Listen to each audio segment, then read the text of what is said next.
Très bien, Monsieur le Président, Monsieur le Secrétaire perpétuel, permettez-moi avant tout de remercier l'Académie royale belge de médecine de m'inviter à ce cycle de conférences pour le moins prestigieuses.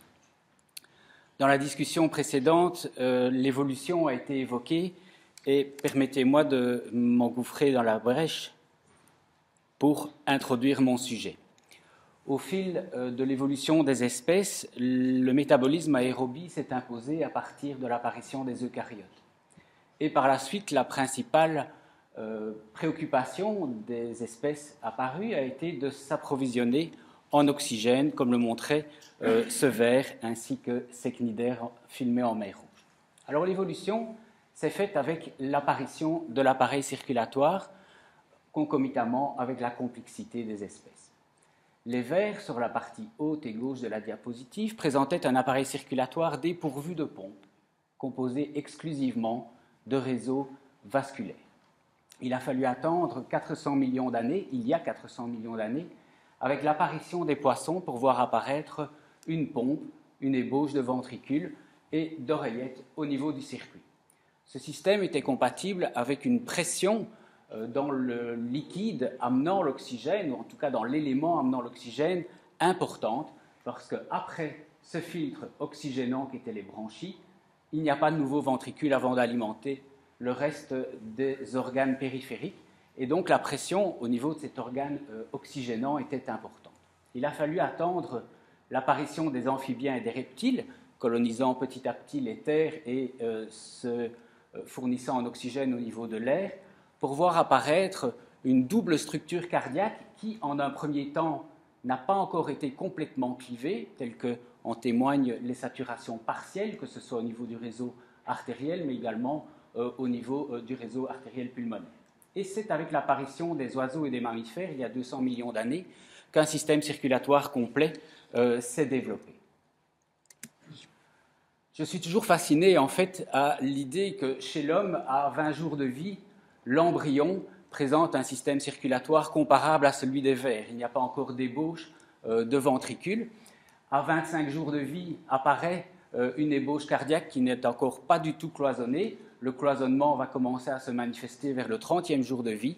Et à 50 jours de vie, l'embryogénèse du système cardiovasculaire est arrivée quasiment à son aboutissement.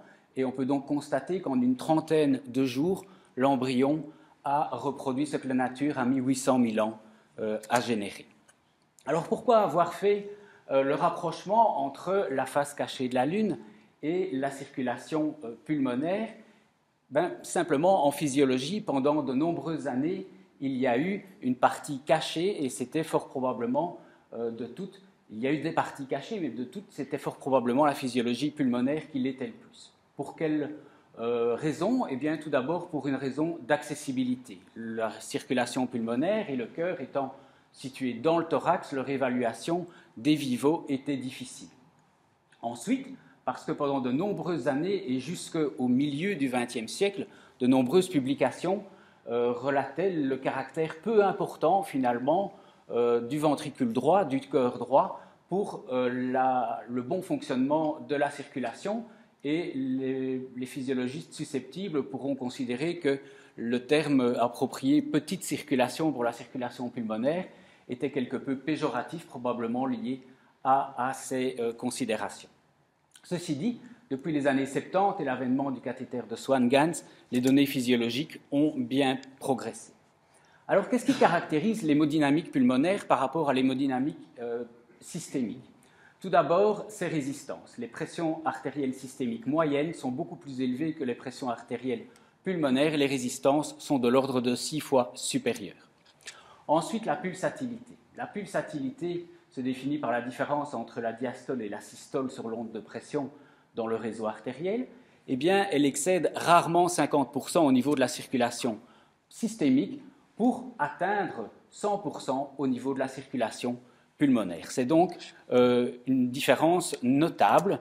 Et dès lors, simplifier l'étude physiologique du réseau pulmonaire par l'évaluation des résistances comme étant finalement la moyenne entre les débits et les pressions et la mise en corrélation de ces deux est très simpliste. Il faut considérer également en termes de physiologie à débit pulsatile, la compliance artérielle et les ondes réfléchies, certainement sur le compartiment systémique, bien entendu, mais également sur le compartiment pulmonaire. Pour ce qui est du ventricule droit, qu'est-ce qu'il caractérise par rapport au ventricule gauche? Le ventricule gauche, on peut facilement le modéliser sous la forme d'une ogive. En coupe, il donne finalement une vision circulaire. Le ventricule droit, ce n'est pas du tout le cas, il a une forme de croissant. Enfin, au sein de sa cavité, il est parcouru par de nombreuses trabéculations musculaires qui lui amputent finalement du volume de façon non négligeable.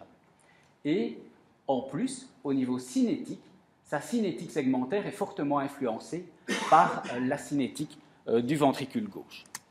Enfin, au niveau de sa géométrie, sur le ventricule gauche, on peut estimer que les axes de la cavité d'entrée au niveau du ventricule et les axes de la cavité de sortie du ventricule sont parallèles, ou bien en tout cas décrivant un angle très aigu.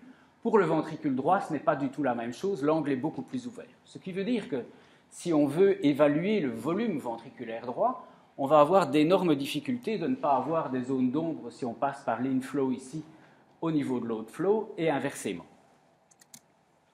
Alors, comme le professeur Cole l'a très bien décrit, la meilleure façon de caractériser le fonctionnement d'un ventricule et d'un système est d'en analyser les courbes pression-volume. Je ne vais pas revenir sur la description des courbes pression-volume du ventricule gauche qui nous ont été brillamment exposées, mais alors penchons-nous directement sur les courbes pression-volume du ventricule droit. Vous voyez que leur aspect n'est pas du tout le même.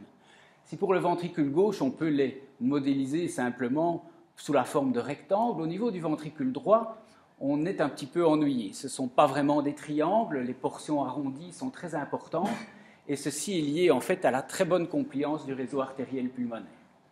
Après la phase de contraction isovolimique du ventricule, qui est beaucoup plus courte que pour le ventricule gauche, débute l'éjection, et la pression va continuer à augmenter durant l'éjection.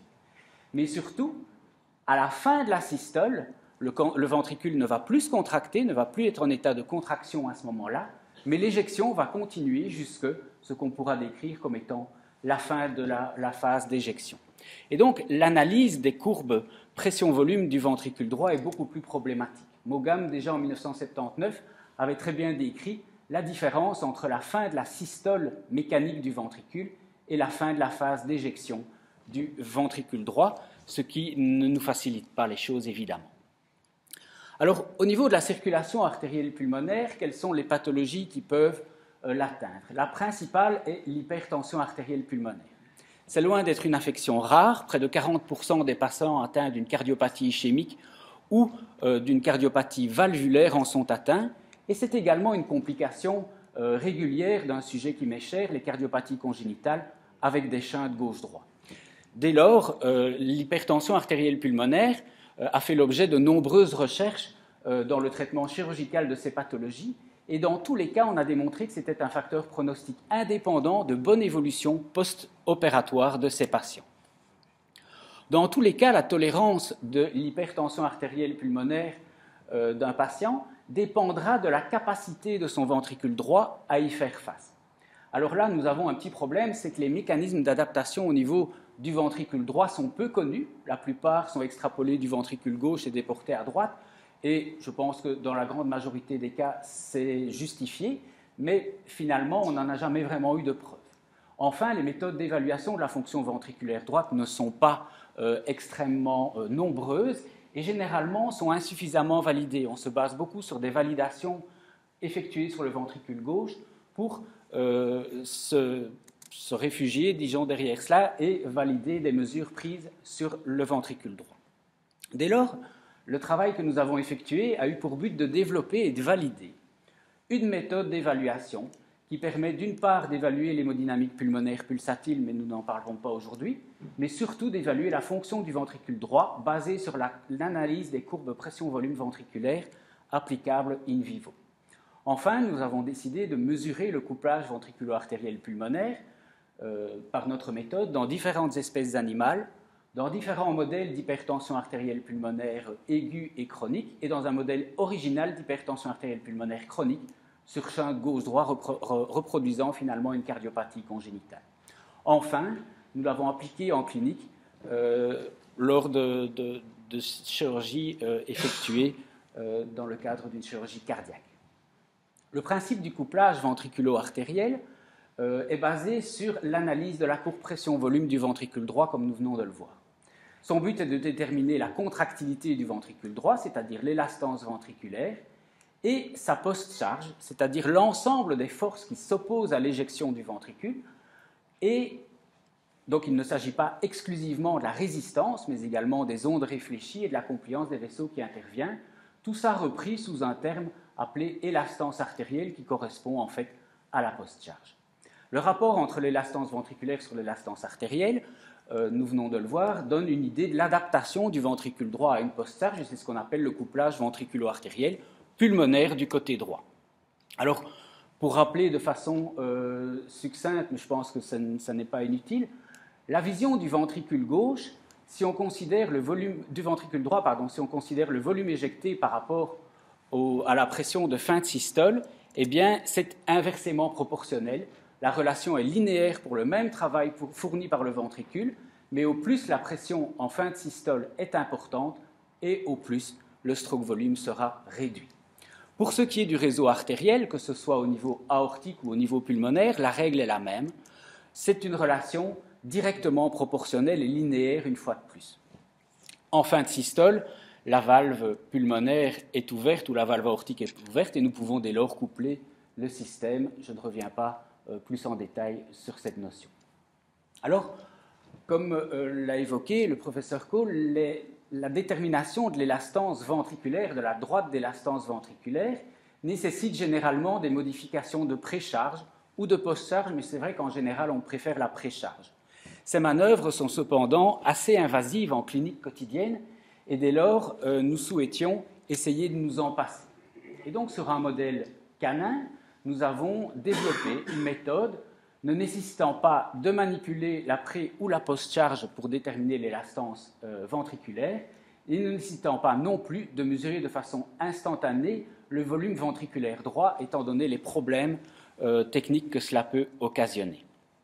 Et donc, nous avons proposé une technique qui permet d'évaluer la droite d'élastance ventriculaire à partir d'un point situé sur la relation pression-volume du ventricule et d'un second point, Pmax, nous allons y revenir. Effectivement, cela a été démontré au préalable pour le ventricule gauche, il y a moyen de déterminer la pression maximale générée par un ventricule lors d'un battement isovolémique, en occluant complètement toute sortie à ce ventricule. La technique utilisée sur le ventricule gauche consistait en fait à faire un fitting de type sinusoïdal à partir de la portion isovolémique initiale de la systole et de la portion isovolémique terminale de la systole. À partir de cette pression maximale, reportée sur un diagramme reprenant la courbe pression-volume du ventricule exclusivement en systole en phase d'éjection, nous pouvions déterminer la droite d'élastance ventriculaire. Que ce soit clair, cette méthode a une limite qui est intransigeante, c'est qu'il ne faut pas qu'il y ait d'insuffisance tricuspide. Toute la sortie du sang doit passer par l'artère pulmonaire pour pouvoir générer de façon fiable une courbe pression-volume éjecté du ventricule. L'objectif de cette validation était de démontrer que Pmax pouvait être extrapolé à partir d'un battement éjectant du ventricule droit. Ensuite, de démontrer que Pmax permettait de l'interprétation des relations pression-volume du ventricule droit en fin de systole, tel que je viens de vous le montrer. La détermination de la relation pression-volume du ventricule droit en fin de systole permettrait alors de déterminer l'élastance ventriculaire, l'élastance artérielle et le couplage entre ces deux valeurs.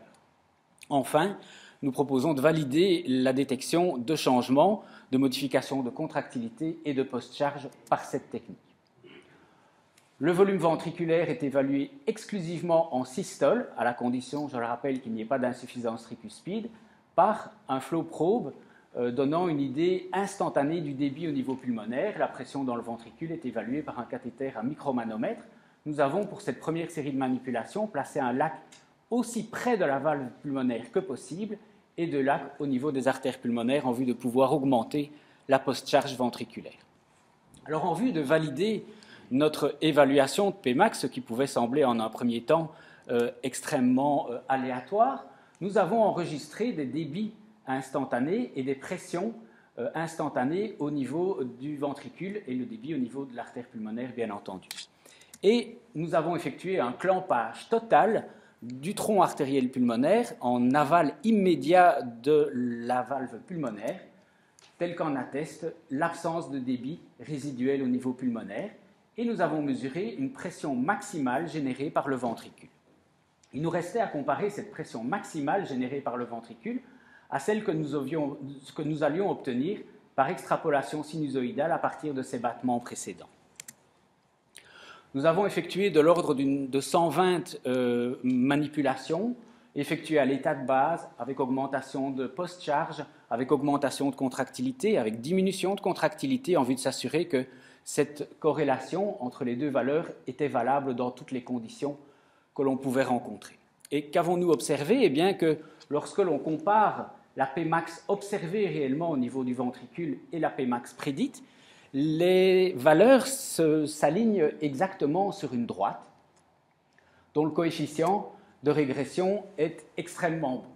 Par contre, cette droite signe qu'il y a systématiquement, au niveau de la pression observée, une sous-estimation par rapport à la pression prédite. Alors, quelle était la bonne valeur des deux? À la réflexion, un ventricule auquel on bloque toute issue possible au niveau de la valve pulmonaire présente systématiquement une régurgitation tricuspide. Première explication qui pouvait expliquer que la pression maximale mesurée était finalement un petit peu inférieure à ce qu'elle aurait dû être. Deuxième possibilité, le clampage de l'artère pulmonaire ne peut être fait dans le plan exact de l'anneau pulmonaire, et donc il reste une petite chambre à bonne compliance juste en aval de la valve pulmonaire et en amont immédiat du clan, qui permettrait une gestion en partie de la pression générée par le ventricule. Et donc cette pression observée légèrement inférieure est probablement, elle, qui est fautive par rapport à la pression Pmax prédite. Quoi qu'il en soit, les différences n'étaient cependant pas aussi significatives que cela. Alors à partir du moment où nous mesurons la pression dans le ventricule et le débit en pulmonaire instantané et qu'il n'y a pas d'insuffisance tricuspide, nous pouvons reconstituer une partie de courbe pression-volume du ventricule droit sur un diagramme où en abscisse apparaît le volume et en ordonnée la pression. Sur ce diagramme, au point initial de la contraction, nous pouvons porter notre pression maximale en faisant descendre une droite passant par ce point et tangente en un seul point à ce diagramme pression-volume systolique du ventricule. Nous pouvons déterminer un point de fin de systole du ventricule. À partir de ce moment-là, que l'on fasse partir cette droite de 0 ou bien de la pression télédiastolique du ventricule, nous pouvons déterminer l'élastance artérielle également du système. Restait à valider notre technique au niveau des modifications de contractilité et de post-charge. Une modification de contractilité dans le sens d'une augmentation de contractilité se traduit par une augmentation de la pente d'élastance ventriculaire. C'est ce que nous avons proposé de faire par administration de dobutamine. Une diminution de la pente signe une réduction de contractilité par administration de propranolol, ce que nous escomptions. Enfin, une augmentation de la post-charge pouvait être obtenue par constriction au niveau des lacets placés au niveau des artères pulmonaires. Nous avons souhaité également effectuer des manœuvres de diminution de la précharge en vue de voir si, dans les deux cas, pour les deux courbes, la droite d'élastance ventriculaire restait la même et surtout la droite d'élastance artérielle restait la même. Au niveau des modifications de la contractilité, que pouvons-nous constater? Tout d'abord, découverte pour nous, les premières valeurs que nous obtenions d'élastance ventriculaire et d'élastance artérielle. Les valeurs d'élastance ventriculaire avaient été décrites auparavant par sonomicrométrie au niveau du chien, aux alentours de 1,2, nous étions aux alentours de 1,07, on était dans les normes. L'élastance artérielle est faible, nous sommes sur un réseau à très bonne compliance qu'est le réseau pulmonaire, et les valeurs de couplage sont légèrement inférieures à 2, valeur qui a été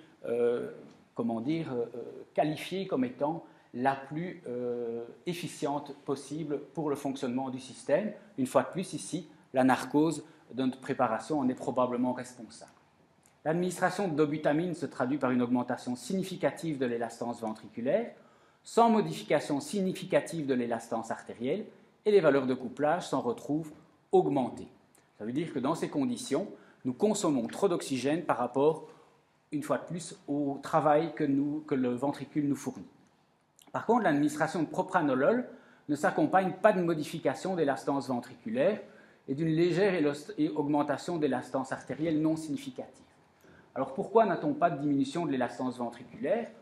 Ça atteste probablement le fait que les animaux étaient endormis correctement et profondément, qu'ils étaient en bon état de volémie et que dès lors, leur tonus sympathique de base, à ce moment-là, était extrêmement faible.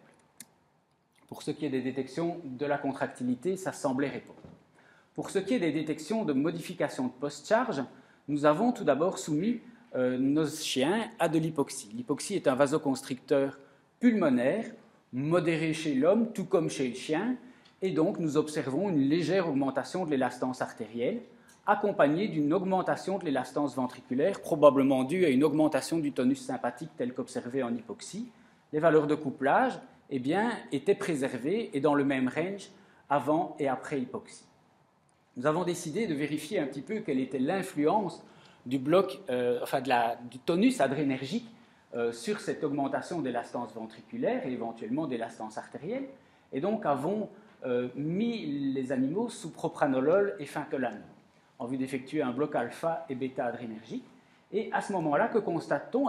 Échec, nous n'avons pas de diminution de l'élastance ventriculaire, et il s'agit effectivement, ce qu'on avait postulé, d'un effet ANREP ou régulation homéométrique du ventricule. L'élastance artérielle reste légèrement augmentée et le couplage, lui, est diminué en raison de l'augmentation d'élastance artérielle qui est probablement à mettre sur le compte, après bloc adrénergique, d'un déplacement du volume sanguin du compartiment pulmonaire vers le compartiment systémique. On sait que les hypovolémies au niveau pulmonaire augmentent l'élastance artérielle. Les modifications de post-charge maintenant par constriction, l'augmentation d'élastance artérielle par constriction proximale des artères pulmonaires est considérable, l'augmentation d'élastance ventriculaire est toujours là, mais le couplage, quant à lui ici, ne se maintient pas, il tombe à des valeurs inférieures à 1, on estime à ce moment-là que le débit ne peut pas être maintenu, c'était donc tout à fait logique. Après bloc adrénergique, l'élastance ventriculaire ne va plus augmenter de façon significative et l'élastance artérielle va rester augmentée, effectivement c'est la constriction qui l'a provoquée, et donc on a à ce moment-là un découplage, preuve probablement que quand même il y avait une composante adrénergique dans le maintien du couplage au niveau du propranolol.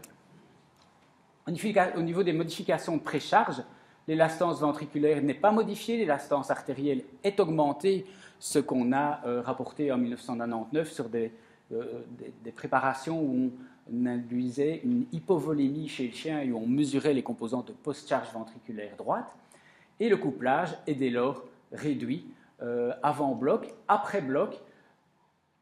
Au niveau de la précharge, pas d'augmentation d'élastance ventriculaire, toujours pas, très peu d'augmentation d'élastance artérielle et dès lors le couplage reste préservé. En conclusion de cette première partie de manipulation, la Pmax a pu être prédite à partir d'un seul battement éjectant du ventricule droit de façon apparemment fiable. Elle a pu être utilisée pour déterminer la relation pression-volume ventriculaire droite en fin de systole sans modification de la précharge et de la post-charge. Et les mesures de contractilité ventriculaire, de sa post-charge et du couplage ont pu être évaluées à partir de la relation pression-volume ventriculaire droite. Dans le second versant expérimental de nos travaux, nous avons souhaité comparer ces valeurs de couplage obtenues dans différentes espèces animales. Effectivement, rien ne nous disait que ce couplage était uniforme dans toutes les espèces et dans différents modèles d'hypertension artérielle pulmonaire, parce que nous avions vu, au niveau du clampage proximal, un effet particulièrement délétère sur le couplage, et nous souhaitions comparer deux modèles d'hypertension pulmonaire par obstruction proximale et par obstruction distale pour voir les effets éventuels différents sur le couplage. Le choix des espèces, nous savions que le porc était particulièrement sensible à l'hypoxie, il a été retenu d'emblée pour le comparer par rapport au chien. Ensuite, il nous fallait une espèce intermédiaire et de même dimension. Le poulet ou le lapin n'en sont pas. Par contre, le mouton, par rapport au chien, présente une légère augmentation de la réactivité à l'hypoxie, et nous savions que les chèvres présentaient également, il n'est pas représenté dans ce diagramme sorti d'un bouquin, mais présentaient une valeur probablement intermédiaire, et nous avons décidé de les examiner. Dans ces manipulations, même montage, sauf qu'on étudie en continu la pression artérielle pulmonaire et que nous ne devons pas effectuer la constriction proximale de l'artère pulmonaire. À l'état de base, que constate-t-on? Eh bien qu'effectivement, l'élastance artérielle est augmentée progressivement partant des chiens, des chèvres pour arriver au porc. Nous avions chaque fois une différence significative entre chaque espèce. Que cette augmentation d'élastance artérielle est encore plus importante en hypoxie, où le chien est peu réactif, la chèvre présente un statut intermédiaire et le porc un statut très réactif. La réponse de l'élastance ventriculaire est parfaitement adaptée au niveau de l'état de base, au niveau des 3 espèces, pour obtenir des valeurs de couplage légèrement inférieures à 2. Ce sont des préparations sous anesthésie. Par contre, au niveau de l'hypoxie, dans les 3 espèces, on constate également une augmentation, mais beaucoup plus importante au niveau du porc, de l'élastance ventriculaire, avec des valeurs de couplage maintenues, voire légèrement augmentées chez le porc, probablement en relation avec la stimulation adrénergique que cela représente chez lui. L'augmentation de post-charge, nous avons comparé l'embolie pulmonaire par embolisation de microbilles distales au niveau du réseau artériel pulmonaire au clampage proximal des artères pulmonaires gauche et droite, pour des mêmes valeurs de pression artérielle pulmonaire à l'arrivée. Et qu'observe-t-on au niveau de l'élastance artérielle? Attention, ici il y a une inversion par rapport au graphique précédent. Au niveau de l'élastance artérielle, une augmentation en embolie qui semble plus modeste que par rapport au clampage proximal des artères pulmonaires. Le clampage est effectivement probablement beaucoup plus toxique au niveau du ventricule que l'embolie. La réponse ventriculaire, eh bien, elle semble adaptée dans les 2 cas, mais lorsqu'on regarde les valeurs de couplage, le couplage est parfaitement maintenu en embolie et a tendance à fléchir légèrement en clampage, bien que ce ne soit pas significatif. Nous avons donc pu en conclure que tant à l'état de base qu'en hypoxie, on observe une augmentation de l'élastance artérielle en comparant les chiens, les chèvres et les porcs qui présentent des valeurs croissantes. L'analyse du couplage ventriculo-artériel montre une adaptation optimale du ventricule droit aux hypertensions artérielles pulmonaires chroniques que présentent les animaux et aux hypertensions artérielles aiguës induites par vasoconstriction pulmonaire hypoxique.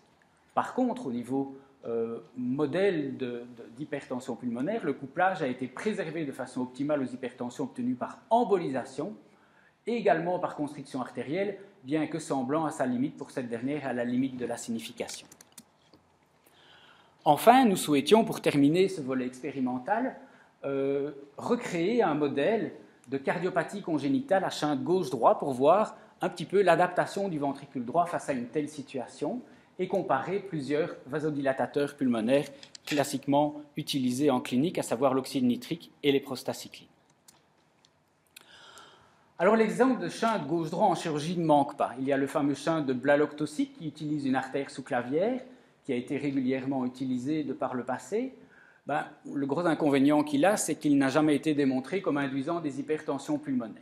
Bon. Les shunts de Potts et de Waterston, qui sont en réalité la réalisation de fenêtres aortopulmonaires, soit sur l'aorte descendante pour le shunt de Potts, soit sur l'aorte ascendante pour le shunt de Waterston, ces shunts sont réputés pouvoir induire des hypertensions pulmonaires sévérissimes chez les patients qui en ont bénéficié. Cependant, le gros inconvénient de ces shunts, c'est qu'ils sont excessivement difficiles à démonter par la suite, y compris en salle d'opération et avec l'aide d'une circulation extracorporelle, ce que nous n'avions pas au laboratoire. Dès lors, nous avons dû exclure la réalisation de ce type de shunt. Restent les shunts utilisés actuellement, les Blalock Taussig modifiés à l'aide d'un conduit en Gore-Tex, aucun potentiel de croissance, ça limitait très fort son intérêt, tel que les shunts de Deleval. Au niveau des modèles expérimentaux existants, pour créer des augmentations de débit et de pression dans une moindre mesure, il y a le shunt artério-veineux. Faire une fistule artério-veineuse augmente considérablement le retour veineux au niveau du ventricule droit et dès lors peut créer une augmentation considérable du débit, mais c'est un petit peu le modèle qui correspond à une communication interauriculaire. Le débit peut très fort augmenter, on a un générateur de débit, mais très peu de pression, les pressions répondent généralement peu dans ce cas-là. Et puis il y a le shunt aortopulmonaire en Gore-Tex, un peu type shunt central utilisé en clinique et qui a été utilisé pour des modèles expérimentaux, mais qui présente le gros inconvénient de devoir être toléré chez l'animal de petite taille, parce qu'on va essayer de choisir un animal en croissance pour faire cela, et qui va devoir rester significatif au cours de la croissance de l'animal. Or, on sait que ces shunts se colonisent rapidement au niveau de leur lumière par des dépôts au niveau endothélial fibrose, etc. Et leur débit va en chutant au fil du temps de façon considérable. Et là, nous avons eu de la chance, par une observation qui est finalement originale, en tout cas je n'en ai jamais trouvé part dans la littérature, qui est que le porc présente un arc aortique de type bovin avec 2 troncs brachiocéphaliques, un droit, un gauche, et non pas, comme chez l'homme, un tronc brachiocéphalique, une carotide gauche et une sous-clavière gauche. Et donc l'idée a été d'utiliser ce tronc brachiocéphalique gauche pour en faire un shunt de type blaloctosique qui va être en tissu naturel avec un potentiel de croissance persistant. Voici illustré sur une pièce anatomique le tronc brachiocéphalique droit des porcs et le tronc brachiocéphalique gauche ouvert. On voit que le tronc brachiocéphalique gauche est de taille légèrement inférieure au droit, sans qu'on en ait d'explication, mais il est de toute façon de taille nettement supérieure à ce que serait une artère sous-clavière.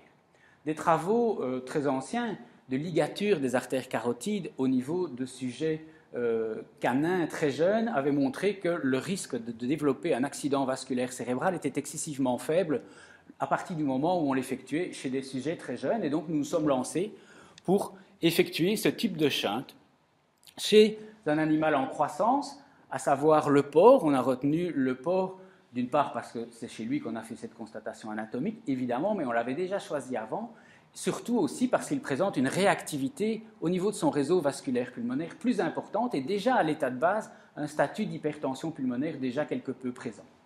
Nous avons utilisé des porcelets dès sevrage maternel, entre 3 et 4 semaines, pesant approximativement 2 à 2,5 kg. Nous les avons laissés grandir durant 10 à 12 semaines, et après 10 à 12 semaines, arrivés à 25 kg, on avait donc un gain de poids de l'ordre de x10, nous les avons recathétérisés, ligaturé la fistule et effectué des mesures. Dans ce protocole-ci, nous n'avons pas utilisé la bague ultrasonique pour mesurer de façon instantanée et fiable le débit pulmonaire.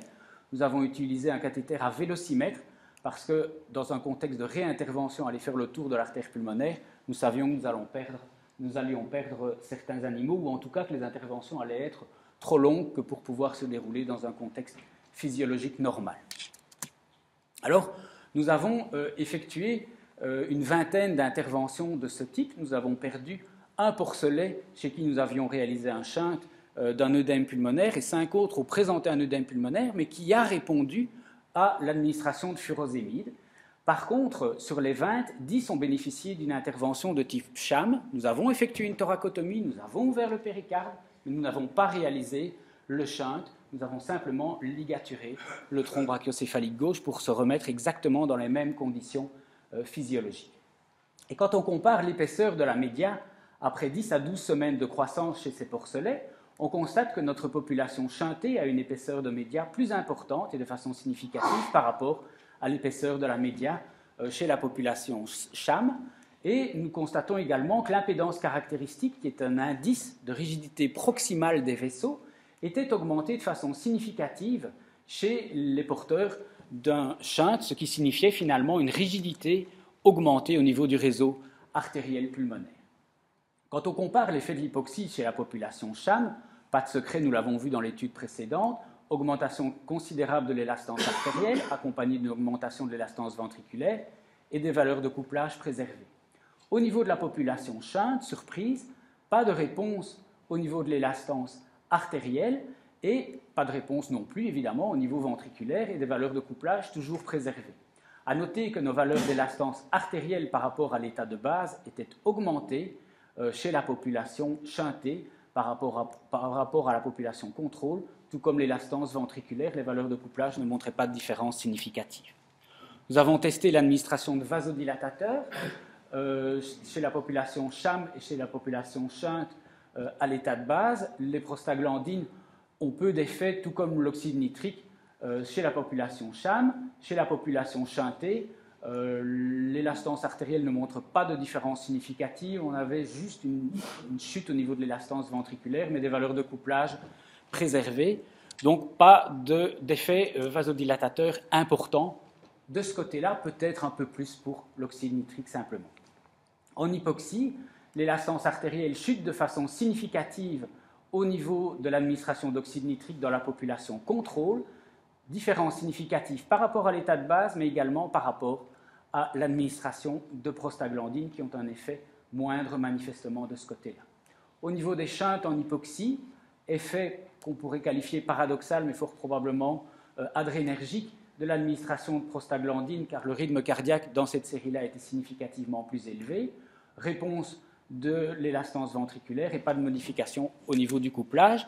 Et donc, en conclusion, la confection d'un shunt aortopulmonaire ayant un potentiel de croissance chez le porcelet est un modèle efficace d'hypertension artérielle pulmonaire chronique. La contractilité du ventricule droit s'adapte à l'augmentation de post-charge induite de façon à préserver l'efficience du couplage. L'administration d'oxyde nitrique est un meilleur vasodilatateur en conditions d'hypertension artérielle pulmonaire aiguë induite par l'hypoxie, que ce soit chez la population contrôle ou la population en hypertension artérielle pulmonaire chronique. Enfin, ni la prostacycline ni l'oxyde nitrique n'ont d'effet inotrope spécifique sur le ventricule droit. Il faut savoir que dans la littérature, à très haute dose, l'oxyde nitrique peut avoir un effet inotrope négatif et que les prostacyclines ont été réputées tout un temps ayant un effet inotrope positif. En tout cas, aux doses thérapeutiques auxquelles nous les avons administrées, nous n'avons pas observé ces effets. Venait alors l'heure des applications cliniques. Nous avons effectué une série de mesures chez des patients subissant une chirurgie cardiaque en routine lors de la réalisation de pontage aortocoronarien, pour lesquels le cœur a été arrêté et une cardioplégie sanguine froide administrée. Le but était d'étudier les effets de la circulation extracorporelle et de l'arrêt cardiaque sous protection de la cardioplégie, tout comme les effets de l'administration de la protamine, qui est réputée donner des hypertensions pulmonaires et des défaillances ventriculaires droites en salle d'opération, nécessitant parfois, réputée d'expérience, on le vit, nécessitant parfois des repassages sous circulation extracorporelle. C'est moins fréquent aujourd'hui, mais ça l'était plus il y a 10 voire 20 ans. De mesurer donc les conséquences de l'arrêt cardiaque sous protection au niveau de l'élastance ventriculaire et l'administration au niveau vasculaire pour cette partie-là. La préparation, pour faire passer ça au comité d'éthique, nous avons dû évidemment simplifier au maximum le nombre de cathéters que nous mettions, un débitmètre ultrasonique autour du tronc artériel pulmonaire et une bourse sur le ventricule droit pour y introduire un cathéter à micromanomètre au niveau de la cavité ventriculaire et qui pourra être poussé éventuellement au niveau pulmonaire pour mesurer les pressions. Les résultats, à l'état de base, une fois de plus, nouvelle espèce, on est chez l'homme maintenant, les valeurs d'élastance artérielle sont particulièrement basses, plus basses que chez nos espèces étudiées préalablement. Effectivement, l'homme présente une compliance de son réseau artériel pulmonaire plus importante. L'élastance ventriculaire y est adaptée pour avoir des valeurs de couplage qu'on pourrait estimer avoisinant 2, maintenant 2,64, c'est vraiment élevé. En fait, la raison est que les valeurs de couplage ont été mesurées immédiatement après prélèvement du pédicule mammaire qui a été systématiquement utilisé et lors de manœuvres de rétraction du thorax initial, et il est probable qu'à ce moment-là, une réaction adrénergique se soit manifestée chez les patients. Nous avions en tout cas une augmentation du rythme cardiaque à ce moment-là observé. Les effets de la CEC après sevrage immédiat de la circulation extracorporelle, le cœur a été arrêté durant une durée moyenne de 40 minutes sous protection d'une cardioplégie sanguine donnée une fois au début, 20 minutes de reperfusion de principe, et dès sevrage de la circulation extracorporelle, on mesure les valeurs de couplage. L'élastance ventriculaire est diminuée de l'ordre de 40% par rapport aux valeurs initiales contrôle. L'élastance artérielle est augmentée de 50% par rapport aux valeurs contrôle. Et enfin, les valeurs de couplage sont à la limite du décrochage avec une valeur de 1,15. Enfin, par la suite, grosso modo 10 minutes après sevrage, on fait administrer la protamine. 10 minutes encore après, la protamine a été donnée sur un protocole de 10 minutes. Donc 10 minutes encore après, 20 minutes après CEC, nous refaisions un train de mesure immédiatement après la protamine. On voit que le ventricule est en voie de récupération, en tout cas il ne présente pas de différence significative par rapport à l'état de base. La circulation pulmonaire se remet petit à petit des modifications hémodynamiques liées à la CEC et le couplage se rétablit. Et encore 10 minutes après la protamine, nous voyons qu'à ce moment-là, l'élastance ventriculaire est quasiment rétablie à la norme, l'élastance artérielle est quasiment revenue à la norme aussi, et les valeurs de couplage sont revenues à des valeurs qui, une fois de plus ici, sont légèrement supérieures à la valeur de 2 que nous attendions. En conclusion, donc, les mesures de couplage peuvent être réalisées lors d'interventions de chirurgie cardiaque sans risque pour le patient. Nous n'avons eu aucun incident à signaler. Les réalisations de pontage sous CEC avec arrêt cardiaque sous protection d'une cardioplégie sanguine froide s'accompagnent d'une diminution de 40% de la contractilité immédiatement après la remise en charge dans ce contexte propre et d'une augmentation de la charge pulmonaire de l'ordre de 50%. Et enfin, aucun patient n'a présenté de réaction à la protamine, aucune réaction clinique, mais aucune réaction physiologique non plus en réponse à cette administration de protamine, mettant probablement cette administration sur le compte, enfin les réactions qu'on observe sur le compte d'un effet on-off, soit les patients en présentent une, soit les patients n'en présentent pas, mais nous n'avions pas ici de statut intermédiaire sur les 10 patients que nous avons cathétérisés. Et pour terminer, un cas un petit peu original, en tout cas pas courant, de mesures de couplage que nous avons effectuées à gauche et à droite chez un patient atteint d'une cardiopathie congénitale peu fréquente.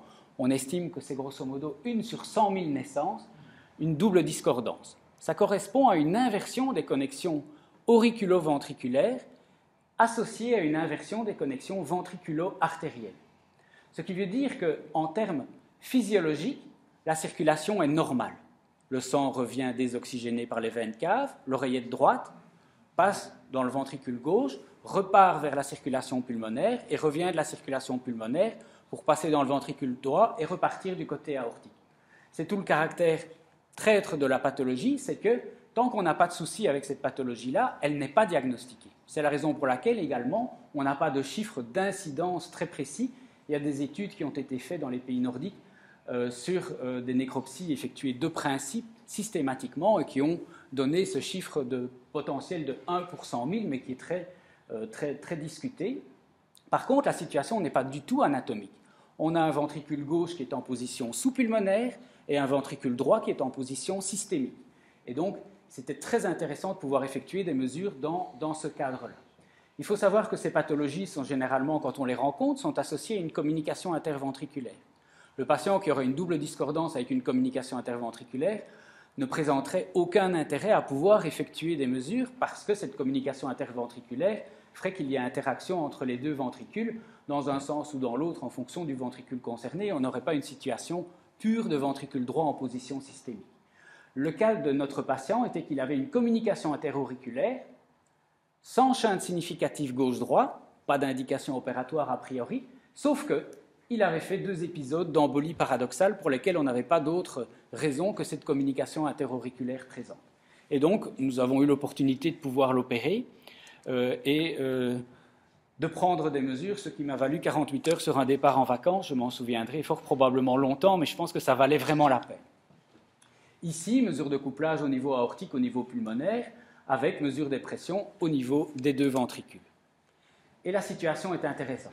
Sur le ventricule gauche, en position pulmonaire, on constate que, évidemment, au niveau artériel pulmonaire, les élastances sont remarquablement basses et que l'élastance ventriculaire est remarquablement basse aussi.